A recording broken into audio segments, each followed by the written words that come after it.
Hola, bienvenidos a esta emisión de Entrometido, la primera de 2026, este espacio en el que analizamos la realidad nacional e internacional. Hoy vamos a reflexionar sobre el secuestro del presidente venezolano Nicolás Maduro y sus implicaciones geopolíticas.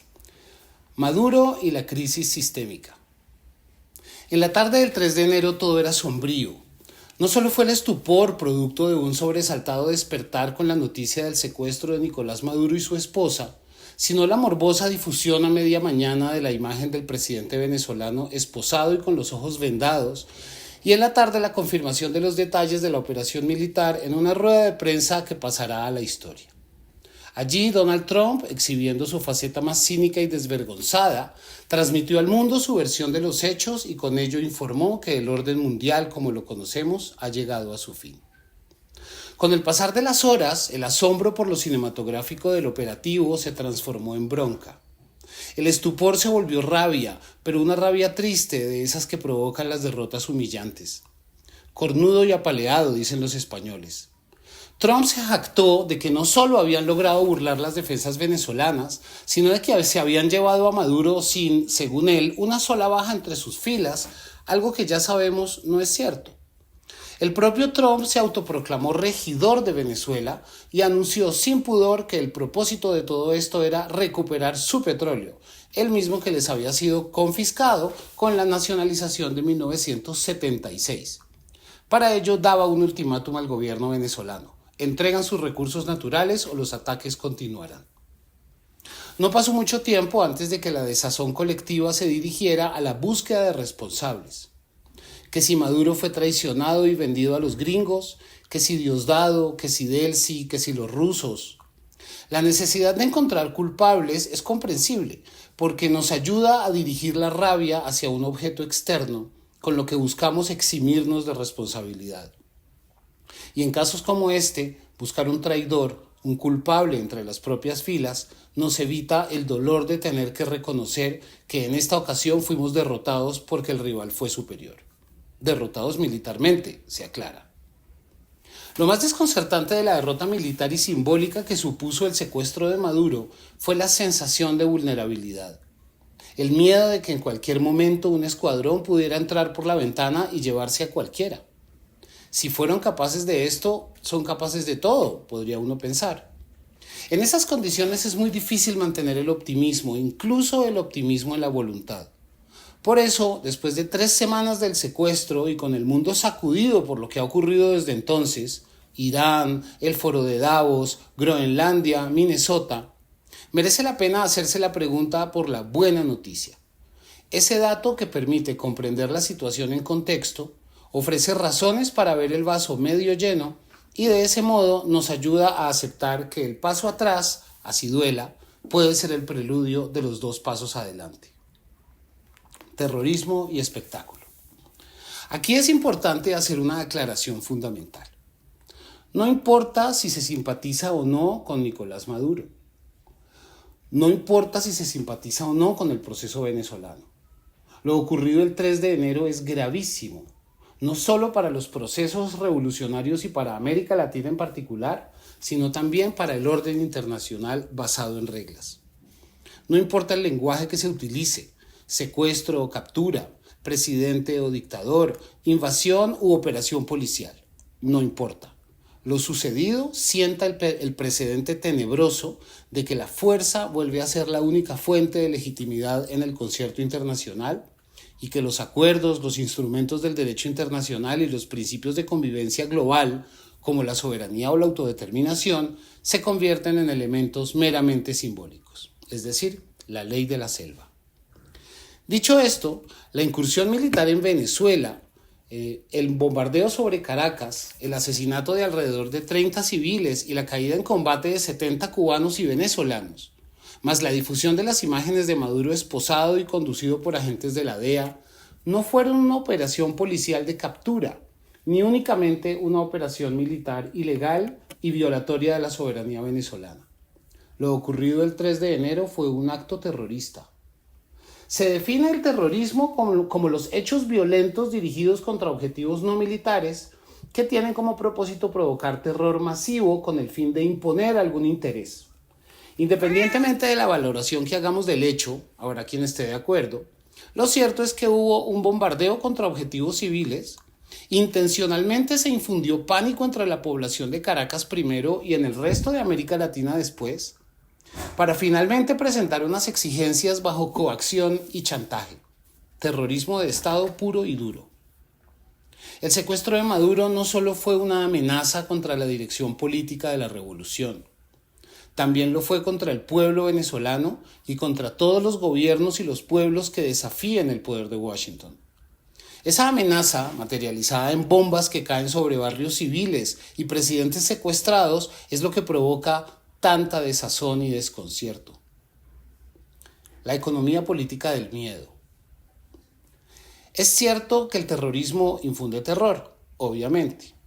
Pero también es cierto que el uso de la violencia indiscriminada y en especial su exhibición obscena son en realidad una muestra de debilidad. Un actor realmente fuerte no necesita jactarse de la violencia ni humillar a su oponente. Por el contrario, dosifica su aplicación y exhibición porque sabe que su uso continuo la desgasta.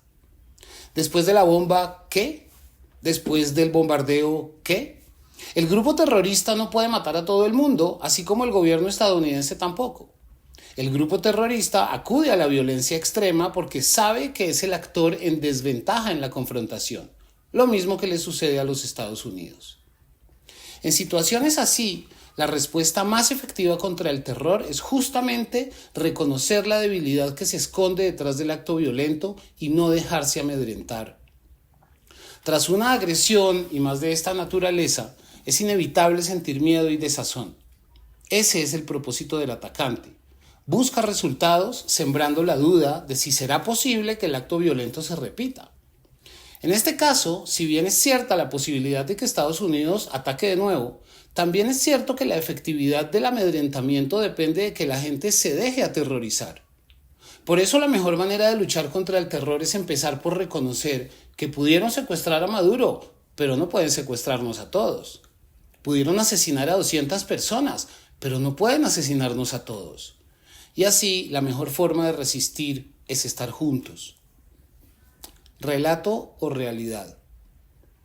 Hace unos años, la Universidad de Oxford, en Inglaterra, escogió posverdad como la palabra del año. La posverdad es cuando importa más la percepción y la opinión que la gente tiene de la realidad que la realidad misma.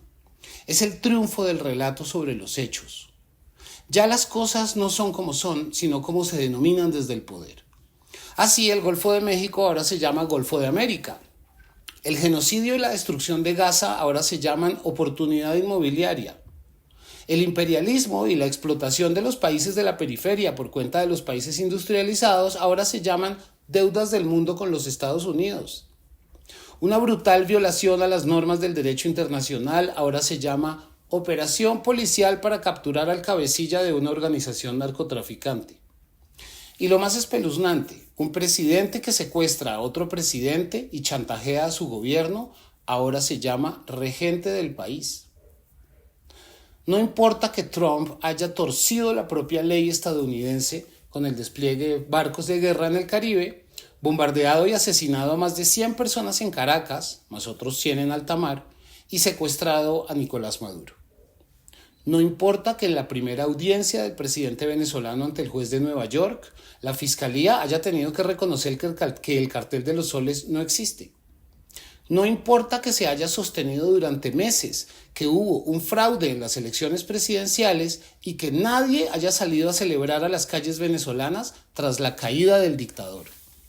No importa, y esto es lo más llamativo, que Trump no solo no haya asesinado a Maduro, pudiéndolo hacer, sino que se haya tenido que resignar a dejar intacta la cúpula del gobierno, reconociendo con ello que efectivamente el chavismo es quien tiene el poder en Venezuela. Mientras ningunea a María Corina Machado, la supuesta líder legítima del país. Nada de eso importa porque nunca se trató de Venezuela.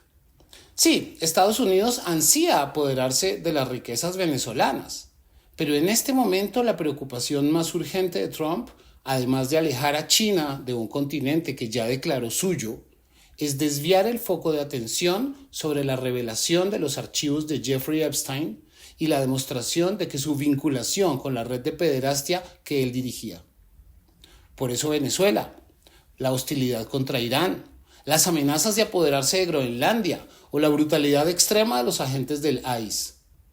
Porque sabe que un escándalo sexual sí lo puede llevar a perder las elecciones legislativas de medio término de noviembre y a que el Congreso, ya con mayoría demócrata, le adelante un juicio político que lo destituya o incluso lo ponga tras las rejas. Un toro en la cristalería. Para salvarse, Donald Trump está haciendo volar todo por los aires. Está reventando el derecho internacional, está decretando la muerte del espíritu de Westfalia, el que establece desde 1648 un orden mundial basado en el respeto a la soberanía de los países. Está forzando una posible tercera guerra mundial e incluso está deteriorando los marcos de convivencia interna de su propio país. Algunos analistas van más allá y sostienen que su propósito es provocar un deterioro tal de la situación externa e interna que le permita suspender las elecciones de noviembre e instaurar una dictadura, lo cual conduciría probablemente a una guerra civil. Pero más allá de especulaciones, lo cierto es que la vigencia del orden internacional ha llegado a su fin y no se avisoran alternativas. El statu quo global neoliberal y la extrema derecha populista cada vez tienen más dificultades para superar sus contradicciones. El statu quo ve cómo la economía se encamina hacia una recesión global producto de la burbuja del dólar y la extrema derecha, en auge desde la crisis financiera de 2008, también es víctima de su propio extremismo y su apelación constante a los bajos instintos.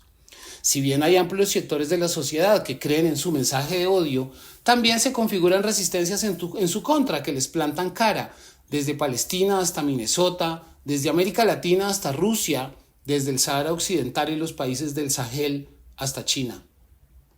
La buena noticia es que no pudieron derrocar al gobierno venezolano y tuvieron que negociar con él. Es que el miedo, el estupor y la bronca del principio se transformaron rápidamente en indignación. Es que revientan resistencias dentro y fuera de Estados Unidos contra un Trump cada vez más acorralado. Es que se desnudó ahora sí, definitivamente, que el mundo se sostenía sobre la hipocresía y ahora se sostiene sobre el cinismo. La buena noticia es, en síntesis, que a pesar de la derrota, tal vez sea la hora de aprovechar que todo se derrumba para reconstruirlo todo. Como dijo Silvio Rodríguez, si cae la revolución, pues haremos otra. Esta es la reflexión de esta semana. Espero que les haya gustado. Aquí en Entrometido, dejen su comentario, pongan un me gusta, compartan el video y los espero en la próxima edición. Un saludo.